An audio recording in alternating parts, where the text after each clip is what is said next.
So if we just review the disorders of consciousness that we see in cases of brain injury, as I mentioned previously, you can see that a very typical consequence of traumatic brain injury, here called an acute brain injury, as would occur in a motor vehicle accident, would almost inevitably result in coma.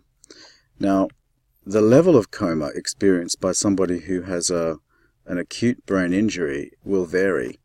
So sometimes there will be a loss of consciousness for a brief period, sometimes many months.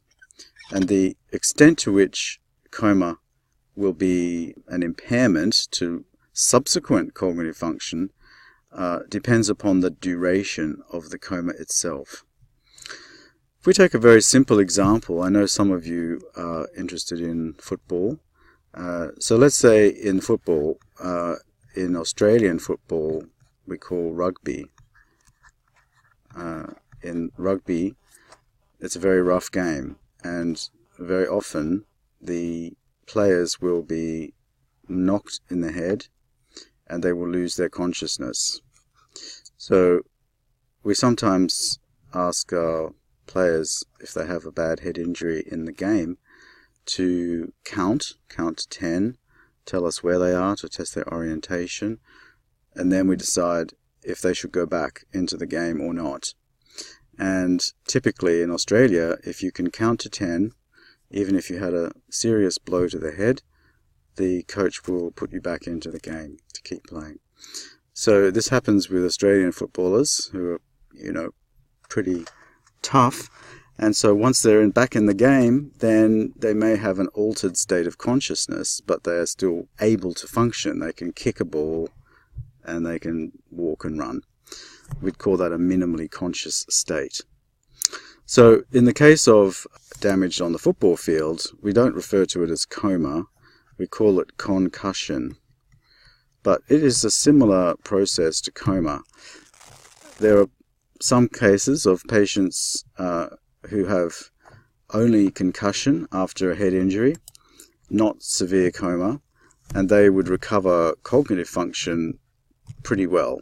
Similarly, on the football field, the majority of head injuries would lead to a concussion, but occasionally the head injury is so serious that it leads to a coma, and that's when you see the player being stretchered, we say, stretchered off the field. You don't want that to happen, because then you end up in hospital, and very often the result is quite a serious brain trauma.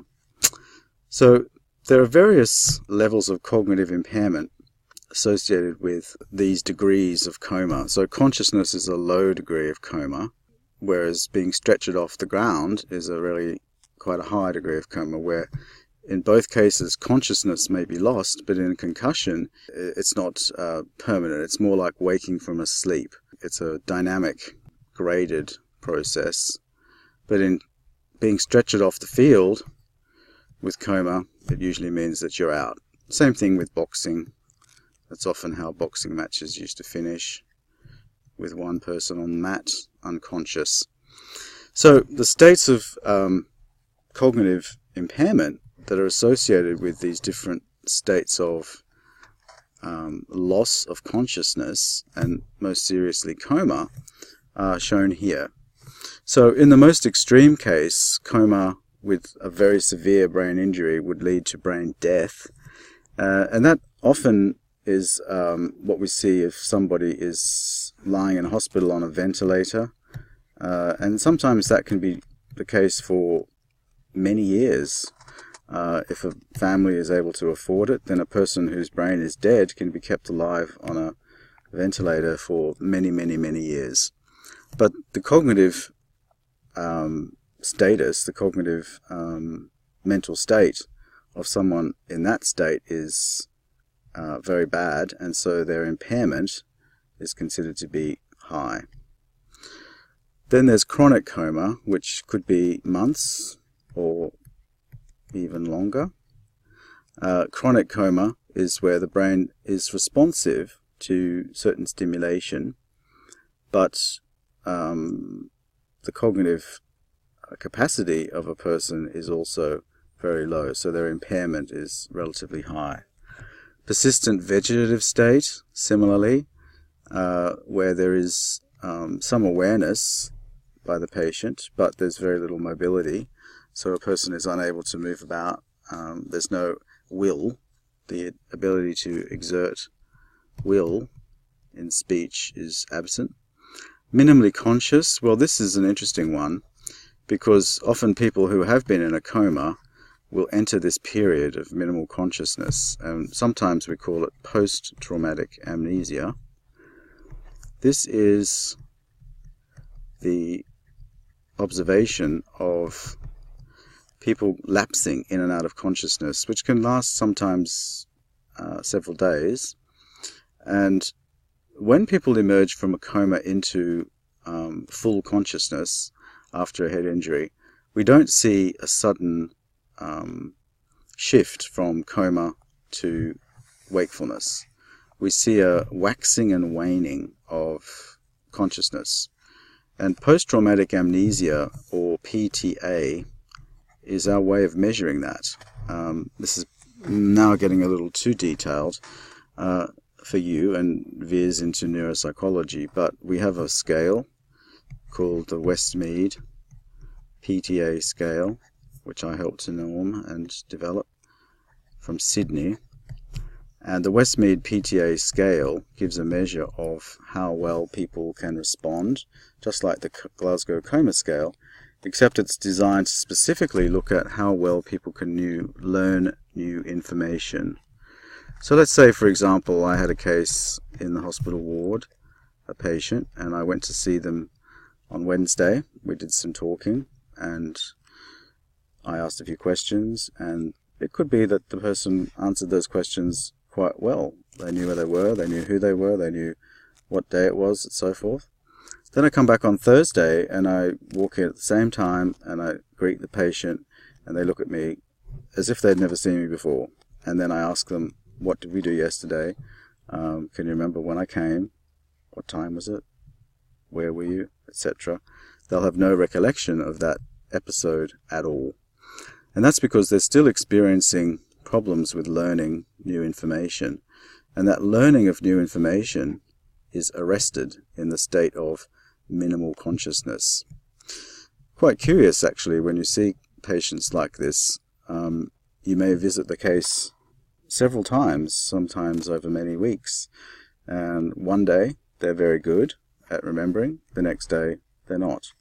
And this waxing and waning of consciousness and the ability to learn new information we call post-traumatic amnesia. And only when a patient can record correct responses for 3 days in a row do we say that the person has come out of PTA. In the case of being out of PTA, then full consciousness is available, but there is still some cognitive impairment. It's not the case that the person's automatically back to where they were. We often see a case of cognitive impairment relatively focused on using, let's say, attention, being able to make decisions quickly. Those sorts of impairments are still observed in somebody after they've come out of a minimal conscious state, out of PTA. One of the things I always found curious about my patients was that seeing them for the period of PTA, so let's say a case would come in on a Wednesday, then I would test them every day until the following Wednesday, so that would be 1 week. And during that week I would see them sometimes quite good, sometimes quite poor. But over the whole week, they would be, I would say, confused. So we use the word confusion for that entire week. So I might see them on the last day of the week, and still they don't remember what happened the day before.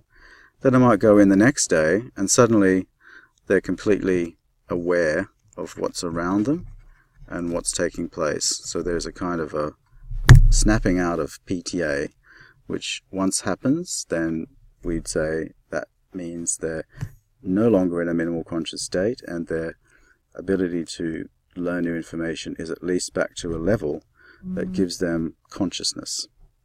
And finally, the locked-in syndrome. We've discussed this before. These are individuals who are not missing consciousness at all. One of the terrible things about locked-in syndrome is that people are awake and aware, and they are fully able to appreciate everything in their surroundings, but they're unable to move.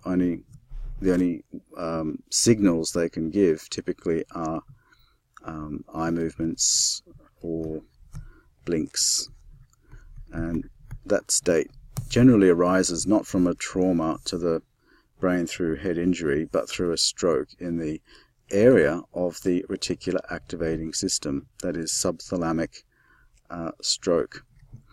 In the case of someone with locked-in syndrome, the cognitive impairment is none. Cognition is intact. People are aware of everything going on around them. It's not the same as PTA, but regrettably, people with locked-in syndrome cannot show that they are aware of or conscious of the environment around them.